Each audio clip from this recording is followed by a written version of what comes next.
And that's Vice President J.D. Vance with me here exclusively last weekend on President Trump's plans to use tariffs as a tool to advance his agenda and raise revenue to cut into the $36 trillion national debt. On Friday, President Trump hinted that he will be announcing more tariffs this upcoming week, specifically reciprocal tariffs and potentially on Europe. So what should we expect? Joining me now is the White House Deputy Chief of Staff, Stephen Miller. Stephen, it's wonderful to have you this morning. Thanks so much for joining us. Hey, it's great to be here. Thank you, Maria, as always. I want to start with tariffs, sir, because I know markets are focused on this very closely. And I was told by a source that President Trump is going to announce reciprocal tariffs against Europe, but it's going to be more than just reciprocal. He's also going to add on more to the tariff to cover the VAT tax, which Europe charges us, a VAT tax. So can you tell us what we are expecting next week? Well, I don't want to get ahead of the president's announcement, but I do want to explain a very important point the president feels very strongly about. Other nations all around the world use the VAT to get an unfair trade advantage against the United States. Did you know when you ship a car from the United States to Europe, if they let it in at all, because of course they have many non-tariff barriers, that between the VAT and duties, that car is taxed at 30%. A German car or a European car sent to America is taxed at 2.5%, or basically zero. This is a major reason why the U.S. auto industry has been getting hammered and hemorrhaging jobs for so long. It is massively unfair treatment. And the president's making clear that we are going to pursue a policy of reciprocity. In other words, if we're getting charged 30% by Europe, then we need to charge them 30% in return. If they want to be charged less than 30%, they're going to have to lower their barriers so that it's fair and equal and, yes, reciprocal treatment.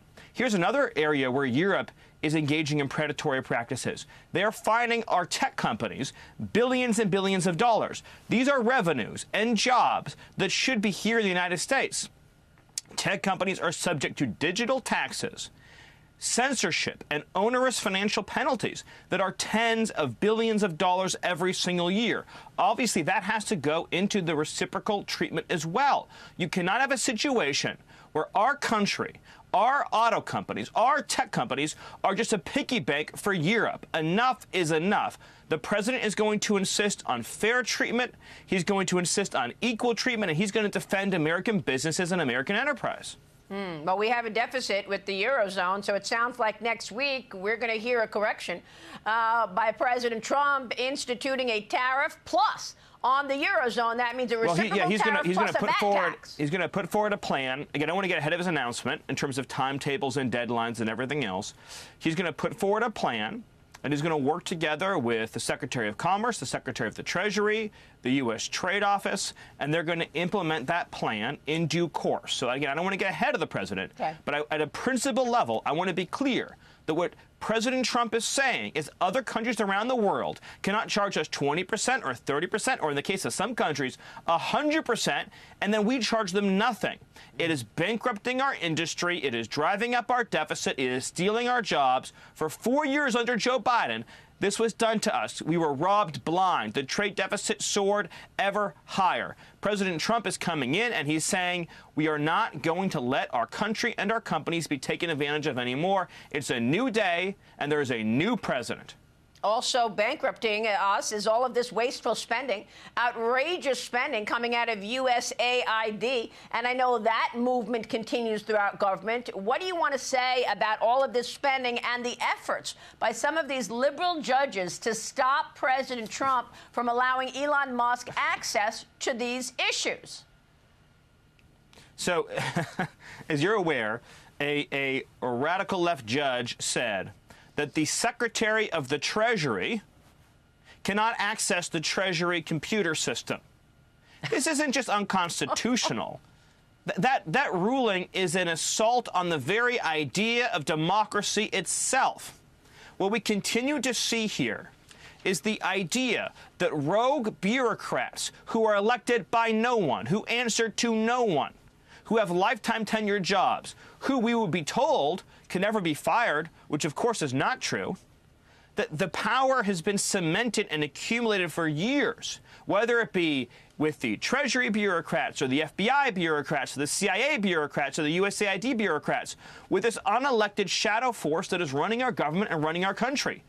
Donald Trump is engaging in the most important restoration of democracy in over a century by saying that we are going to restore power to the people through their elected president and his appointed officers. That is the only way we can have true democracy in this country. You elect a president, he appoints a staff, the staff transparently carries out his orders on behalf of the whole nation. But this nonsense, where we have rogue, unelected, unaccountable, and previously unfireable bureaucrats who do whatever the hell they want with no one telling them and no one controlling them, we're not going to let that happen anymore. We're going to have a democracy, and we're going to have an executive branch that serves the American people, that answers to the American people, and that answers the will of the American voter. George Soros's prosecutors were reportedly getting money. Did anybody really understand where this money from USAID was going? Stephen, was this being just a slush fund for the Democrats' favorite causes like sex change operations in Guatemala? Yes, the USAID was a slush fund, first of all, for left-wing projects around the globe, like gender surgeries around the world, diversity, equity, and inclusion policies, crazy Green New Deal climate scams, and every other lunatic left-wing project that is bankrupting this country. But even beyond that, it was funding an army of left-wing activists, these NGOs, non-governmental organizations, NGOs. They get billions and billions of dollars, and they use that money to then infiltrate corporate America, to then infiltrate the public sector, to then resettle, for example, at taxpayer expense, millions of illegal aliens into this country, to drive racist equity policies, to drive radical left gender policies. And so what we've learned is that the left's, this mammoth left-wing power structure, plus left-wing media, wasn't organic.